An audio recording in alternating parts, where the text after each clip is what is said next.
സംഘകൽഹാരദളം വിരിഞ്ഞേ സർഗമനോജ്ഞമുഖം ഇന്ദ്രധനുസഴകിൽ വദനം ചന്തമൊഴി തെളിഞ്ഞേ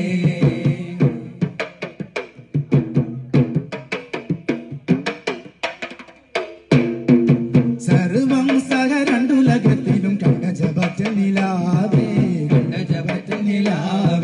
സംസർഗ ഗുണങ്ങളിൽ നിന്നും ശരഫ് നുകർന്നേ കണ്ടു മുഖ കണ്ണലണ്ടം നിറഞ്ഞു കവിഞ്ഞ പിതാവിന്റെ ഭാവം കരണെന്ന് പുകളോദിയ നൂറ് കനിവെന്ന കടലിന്റെ ആഴം അറിഞ്ഞോര് അഖിലുബൈത്തിൻ അസ്ലുദാത്തിൻ ഹസൻ ഹുസൈനിലെ മാത അഖിലുബൈത്തിൻ അസ്ലുദാത്തിൻ ഹസൻ ഹുസൈനിലെ മാത റസൂൽ ഗുരു മുത്തമ്മദത്ത് വളർന്ന മകളാണ് സുമുഖി ഫാത്തിമത്ത് സുഹ്റ ബത്തൂലേ ഫാത്തിമത്ത് സുഹ്റ ബത്തൂലേ